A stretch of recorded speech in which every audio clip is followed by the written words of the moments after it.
అందరికీ నమస్కారం అండి. రెండవ భావం మేషరాశి, అందు శుక్రుడు ఉంటే ఆర్థిక పరిస్థితి బాగానే ఉంటుంది, విలాసవంతమైన జీవితం ఉంటుంది. అయితే ఖర్చులు ఎక్కువగా ఉంటాయి. తద్వారా ఒక్కోసారి ఆర్థికంగా ఆందోళనలు ఎదుర్కోవాల్సి వస్తుంది. కుటుంబ సౌఖ్యం బాగానే ఉంటుంది, కానీ ఏదైనా విషయంపై చర్చించేటప్పుడు తన మాటే నెగ్గాలనే మనస్తత్వం ఉంటుంది. అందువల్ల కుటుంబంలో అభిప్రాయ భేదాలు రావడానికి అవకాశం ఉంది. ధైర్యంగా మాట్లాడగలుగుతారు, కొన్నిసార్లు కఠినంగా ఉంటుంది. కళల పట్ల, సౌందర్యం పట్ల మంచి అభిరుచి ఉంటుంది. కళాకారులుగా, ఫ్యాషన్ డిజైనర్లుగా రాణించడానికి అవకాశం ఉంది. ప్రేమ విషయంలో ఉత్సాహం, ఆకర్షణ, ఆవేశం ఉంటాయి. అయితే తొందరపాటు నిర్ణయాల వలన ఇబ్బందులు ఎదుర్కొంటూ ఉంటారు. అయితే ప్రేమలో నిజాయితీ, అంకిత భావం ఉంటుంది. అందం, ఆకర్షణతో పాటు కొంచెం గర్వం, తొందరగా కోపం వచ్చే స్వభావం ఉంటుంది. మేషరాశి రెండవ భావమై శుక్రుడు ఉంటే ఎటువంటి ఫలితాలు ఉంటాయో ఇప్పుడు తెలుసుకుందాం. అయితే ఈ శుక్రుడి పైన ఇతర గ్రహాల దృష్టి ఉన్నప్పుడు ఎటువంటి ఫలితాలు ఉంటాయి అనేటటువంటిది తర్వాత వీడియోలో తెలుసుకుందాం. నమస్కారం. అందరికీ నమస్కారం అండి. శుక్రుడు రెండవ భావంలో ఉంటూ అది వృషభ రాశి అయితే ఎటువంటి ఫలితాలు ఇస్తాడో ఇప్పుడు మనం తెలుసుకుందాం. వృషభ రాశి శుక్రుడి స్వక్షేత్రం కాబట్టి కుటుంబ సౌఖ్యం ఉంటుంది. కుటుంబంలో సంతోషం, ప్రశాంతత ఉంటాయి. కుటుంబ సభ్యుల సహకారం ఉంటుంది. ధనము, ఆభరణాలు, అలంకార వస్తువులు కలిగి ఉంటారు. సంపాదన బాగానే ఉంటుంది. భోజన సౌఖ్యం ఉంటుంది. పిండి వంటలు, రుచికరమైన పదార్థములను ఆస్వాదిస్తారు. సమయానికి భోజనం దొరుకుతుంది. కళల పట్ల ఆసక్తి ఉంటుంది. సంగీతం, నాట్యం, గానం వంటి వాటిలో రాణించడానికి అవకాశం ఉంది. మంచి వాక్కు ఉంటుంది. మధురంగా మాట్లాడతారు. విలాసాలు, సుఖ సౌఖ్యాలు ఉంటాయి. ఇది వృషభ రాశి రెండవ భావమై అందు శుక్రుడు ఉంటే ఇచ్చేటటువంటి ఫలితాలు. నమస్కారం. శుక్రుడు మిథున రాశి యందుండి అది రెండవ భావమైతే ఎటువంటి ఫలితాలు ఇస్తాడో ఇప్పుడు మనం తెలుసుకుందాం. మాటల్లో చతురత, హాస్యం ఉంటాయి. ఏదైనా విషయం చెప్పేటప్పుడు స్పష్టత, వేగం ఉంటాయి. ఎదుటివారిని ఆకట్టుకునే విధంగా ఆకర్షణీయంగా మాట్లాడతారు. కుటుంబంలో ఉత్సాహం, సందడి, తెలివితేటలు ఉంటాయి. ధనం మాటల ద్వారా, మీడియా రంగం ద్వారా, బోధన ద్వారా సంపాదిస్తారు. రకరకాల ఆహార పదార్థాలను ఇష్టపడతారు. రోజూ తినే ఆహారం కాకుండా కొత్త రుచులు కోరుకుంటారు. ఏ విషయాన్నైనా తొందరగా నేర్చుకునే సామర్థ్యం ఉంటుంది.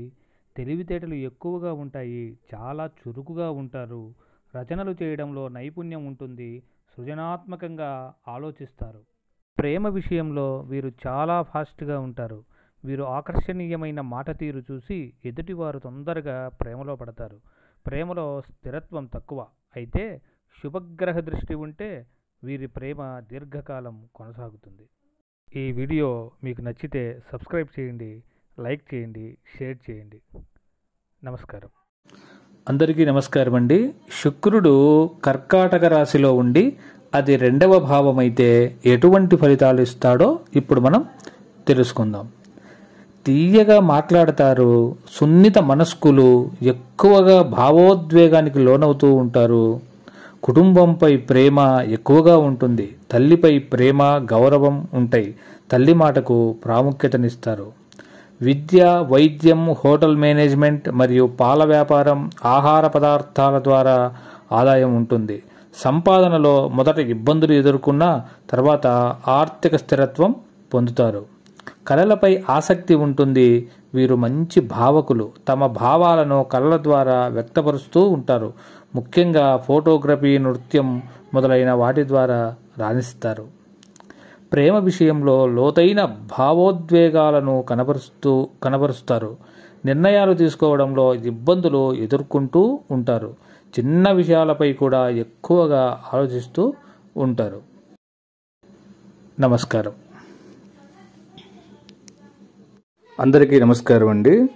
ఈరోజు శుక్రుడు 2వ భావంలో ఉంటూ అది సింహరాశి అయితే ఎటువంటి ఫలితాలు ఇస్తాడో తెలుసుకుందాం. హుందాగా గౌరవంగా మాట్లాడతారు. కొన్నిసార్లు మాటల్లో దర్పం అహంకారం కనిపిస్తూ ఉంటాయి. సూటిగా మాట్లాడడం వాక్పటుత్వం ఉంటాయి. వస్త్రధారణ అలంకరణ గౌరవప్రదంగా ఉంటుంది. ఎదుటివారి దృష్టిలో తాము గొప్పవారమనిపించుకోవడానికి ఖర్చులు ఎక్కువ చేస్తూ ఉంటారు. ప్రభుత్వ అనుబంధ సంస్థల ద్వారా, రాజకీయం ద్వారా, కళల ద్వారా ఆదాయం ఉంటుంది. కుటుంబ గౌరవం ఉంటుంది. కుటుంబ సభ్యుల్లో ఎవరైనా ప్రభుత్వ ఉద్యోగం చేస్తూ ఉండొచ్చు. సమాజంలో పేరు ప్రఖ్యాతులు ఉంటాయి. నమస్కారం. అందరికీ నమస్కారం అండి. ఈరోజు శుక్రుడు 2వ భావంలో ఉంటూ అది కన్యా రాశి అయితే ఎటువంటి ఫలితాలు ఇస్తాడు అనే విషయాన్ని తెలుసుకుందాం. మృదువుగా మాట్లాడతారు, కానీ మాటల్లో ఆత్మవిశ్వాసం తక్కువగా ఉంటుంది. నిర్ణయాలు తీసుకోవడంలో ఇబ్బంది పడుతూ ఉంటారు.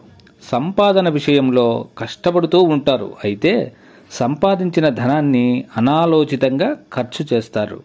కుటుంబం అంటే ప్రేమ ఉంటుంది, కానీ ప్రతి విషయంలో ప్రశ్నిస్తూ ఉంటారు. ఎక్కువగా వాదిస్తూ ఉంటారు. ప్రేమను వ్యక్తపరచడంలో ఇబ్బందులు ఎదుర్కొంటూ ఉంటారు. తద్వారా జీవిత భాగస్వామితో తరచూ మనస్పర్ధలు వస్తూ ఉంటాయి. అయితే ప్రేమ విషయంలో జీవిత భాగస్వామిని ప్రేమించడంలో నిజాయితీ ఉంటుంది. నమస్కారం.